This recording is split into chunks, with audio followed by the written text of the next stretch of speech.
Oh, starting live video, and we're live from Keeler Garden. Hello. So it's been a couple days. Thanks so much for your patience. We had a video to produce for the Chicago Flower and Garden Show's Get Growing YouTube channel. So you can see that if you scroll past this Up below, above, video, to the left or right. You'll see that. So with that said, we will introduce you again to Keeler Gardens, northwest side of Chicago. We're here for you.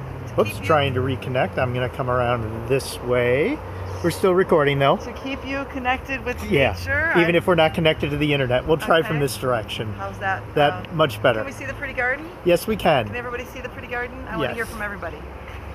Yes. Okay, so we are here on the northwest side of Chicago on a public street in a residential neighborhood where you can walk down the sidewalk and join us at any time to improve your connection with nature. I'm like creeping slowly away from the internet to get the best shot. There we go. For improved mental, physical health, developmental, foundational skills in youth that Ed talks about in that video we just mentioned.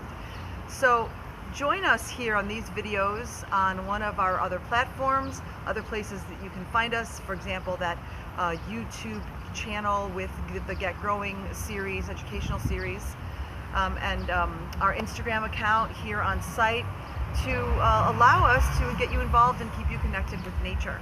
So as we are called Keeler Gardens, one of the things that we promote often is gardens, which we have here, our pollinator habitat. But that's not to say that to connect you with nature, we expect you to garden. What we'd like you to do is embrace nature in a variety of different ways. We here I love to garden. Not everybody loves to garden. I enjoy gardening. But one of the aspects of gardening that I love so much is the interaction with the plants. And one of those interactions is the shape and size and scents and colors of their flowers. I don't know if Ed can get this in here. Can you move it closer? It seems like once I go past this block today, I will bring it. Excellent. See this lovely bouquet? So now, yes, it's not perfect because some of the flowers are wilting, okay, but these were just randomly cut out of the garden because at certain times of year, we do have to prune things back, control size, pick them up if they've fallen down on the ground. There were a couple of irises that got beat up by that rainstorm, so they fell over. And periodically, you know, stuff isn't always beautiful, so we're always attending to it. But what we do is when we cut things down, if it has a special color or shape or size or decorative nature, we put it in a container of water. And these golden Alexanders, again, they're a little tired, but as the day cools, they'll perk back up. We can do this, we've done it with our lilacs. We will do it with our peonies when it comes time for them to bloom. Hunter agrees. I don't know if you can hear that little meow behind you. Come here, Hunter, I'll pet you. Actually, why don't we come this way? Okay. You're going to bring your flowers? Bring the flowers? Yeah, that'd be great. Thank you. Come here, Hunter. We're bringing the flowers with us. Come on, honey.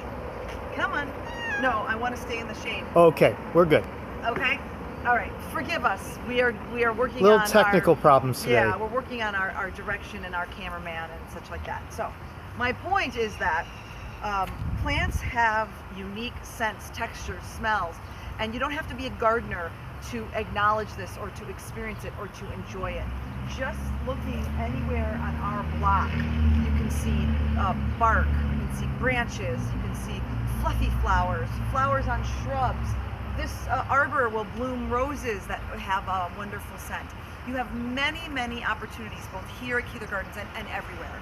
And so one of the things that we do is when we have to cut things back or prune them or knock them down, depending on the value of the plant, we make a bouquet. So we encourage you to make a bouquet. Now, that does not mean randomly go around the neighborhood and cut people's flowers down. That means if you have access to something that is extraordinary and abundant, make a bouquet. Choose 4 or 5 of those plants. If you would like us to make you a bouquet here at Keeler Gardens that you can take home and put in a container, let us know. As soon as these poppies are blooming, we will be sending them home with people. We have irises that will eventually fade and they will need to come down. We don't need to let them wither on the vine. We can put them together in a container for you. We have a pot of golden Alexander, guys, just sitting here on the sidewalk. Right behind me, right? Right behind Ed. I should probably focus on that for a moment. Well, look look at how sad they look. Oh. So we wrote a note for you to take a bunch home. But again, once the sun starts to set and they cool off a little, the hope is that they'll perk back up and you can take some home and put them in a pot. And if they start to wilt, you can cut the branches a little shorter. So they start out really tall. Cut the branches a little shorter, put it in fresh water. Cut the branches a little shorter, put it in fresh water. You did that this weekend, and they recovered very nicely. Just recover, you know. And even if you run out of water and they start to wilt, give them water; they'll recover. We did this with the agastache, which the leaves have a wonderful, almost anise-like scent. You can do it if you like herbs, and you want to do it with herbs. You can do it with basil. You can do it with chives. We have catmint. You can do it with catmint. That has a very unique scent. So. The talk here today is to get you excited about taking something home with you. I'm picking up a kitty because she's cute.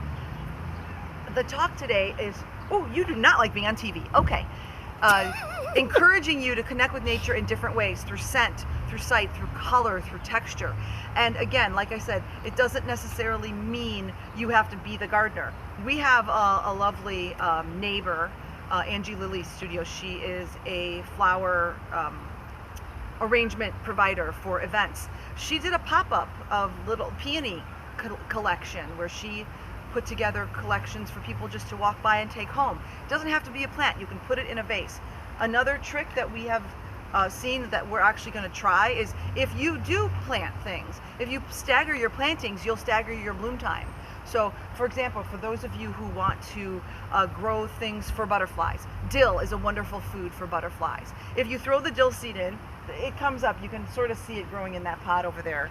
There might be some in this pot over here. But my point is that 2 weeks later, throw some more seed down, and it'll be at a different growth stage. So same type of seed. Same seed. But Gotcha. 2 weeks later, you'll have this sort of staggered growth, and then that way you'll have your butterflies, food for your butterflies, your caterpillars throughout the season. You can do that with flowers. And gladiolas. I have seen some monarchs in the neighborhood already. Exactly. This year. So plants that we purposely want to see the blooms on, like gladiolas and other bulbs that are tender, that aren't hardy, stagger your planting of them. So some of them come up in 3 weeks, some of them come up in 4 weeks or 5 weeks, and you'll have flowers staggered throughout. People do that sometimes with dahlias, if you plant dahlias. And again, these are all plants that someone else might be planting and have an abundance of, and they might be willing to give you 2 or 3 stems, and you could put them in a vase, and you can bring that nature into your home, or even just on your front porch if you want to. So I hope we will encourage you to send us a comment or a message if you're in the neighborhood. Hey, I'll take an iris and a lilac and a splash of agastache and put it in a small glass a vase. We have a wonderful local glass blower. Hey, Maggie. That they make their own. They make glass. They make glasses and vases, and we could put something in one of their vases. Hey Maggie, thank you for joining us. We're talking today about how to bring nature into a vase, how to bring a bouquet home with you. Sorry for the bad connection today. If anybody wants a bouquet, let us know and we will supply you. Different times of year, you're going to get different plants. Sometimes they're going to be short, sometimes they're going to be tall. It just depends on what's available, what you like, and you're not obligated to come to a garden or ask for help. You can get something from a flower store or the grocery store that has a flower shop. Incorporate some of those wonderful scents and some of that energy into your life. So, with that said, other ways that you can connect with nature here with Keeler Gardens. Right now, we have our daily videos. We have our Feature Fridays. We have our What's in Bloom. On Saturday is the tour of the space, and on Instagram is a day by day. We are starting to open up the space for sharing of plants, and we're opening up for small volunteer commitments. So if you want to say you'll come on a specific day and time, then we'll give you a little education and some opportunities to spend some time in the garden, learn something, maybe take some plants home and help us a little bit with the maintenance. We are starting to do that late this week and into next week, and then we're going to open it up, and if you're interested in coming by and spending time with us, please do. Now, always available are our little chairs in our meditation space, and right now those chairs are actually the perfect height to sit under the lilacs and enjoy the scent of the lilacs. We have our rocking chairs, we have our cats at work that you can come and you can pet them at any time. And the Please, prayer flags. please stay in touch with us. Stay connected with us so that we can offer you more connections, more information, more knowledge, more ways for you to connect with nature for your health, for the benefit of you, your family, and our community. So I think we reviewed everything. I'm Gina at keelergardens.org. For any horticultural questions and for any educational or program questions, I am Ed at keelergardens.org. And we are working on our website, keelergardens.com. It's not finished, anywhere near finished, but it does exist. At least you can find our address and our mission statement there. Come by and see us on the northwest side of Chicago. And so this isn't our formal goodbye. This is the point where we say thank you for sticking around. Because Hashtag stick around. You could have left by now because you've already heard all this stuff before. So today, I'm going to give you, I wanted to do something special. So the first thing I'm going to give you is an interesting way for you to control height on many plants. And Ed, if you could zoom in down here. Okay. Okay. So this is an aster. Okay. If you look at there, you look there, you look there. That's where it's going to send out shoots, and eventually it's going to be covered in flowers. Okay. Okay. This aster could get really, really big, and then when it's covered in flowers, it'll fall over. Yeah. Which in the past has been quite lovely, but it is cumbersome. So what we'll do this year is sometime in the next week or two, we're going to trim these. We're going to lose this part of the plant, and that can seem painful, but trust me on this one, it's totally worth it. If you scroll over here, you'll notice, see this here? This one had grown very tall and very thick. I brought it down. It's still healthy, still going to send out shoots. I'd like to say hopefully it'll still flower, we will see. But this is how we control height.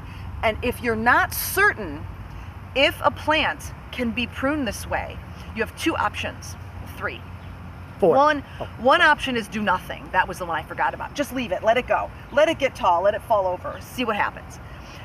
Your second option is to do half of it. Prune a very specific half, either the front half, the back half, the side half. In this case, we want to prune the front half because it's going to fall into the sidewalk.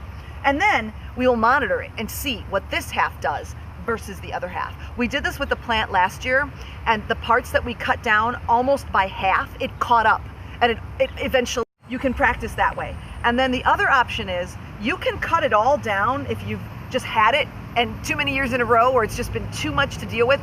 Cut it all by half, once or twice before it's going to flower, depending on how late it flowers, and see what happens. Just make a note, and if it doesn't work, you missed 1 year of flowers. It'll come back next year. All right, so I think that's it for today. That was my tip. Maybe my special tip tomorrow will be a song. Maybe I'll sing you guys a song. I was thinking about it. We've had some nice weather. Maybe I'll sing a song about summertime or blue sky or something like that. So for all of you, I see the feed just kicked back in. You can see the whole replay. We're going to be posting that. It should be the whole replay on Facebook, and also we'll be posting a link to the whole video on YouTube. So thank you so much for your patience today. Not sure what was going on with technology, but yeah, hashtag stick around. Thank you so much for joining us. We will see you soon.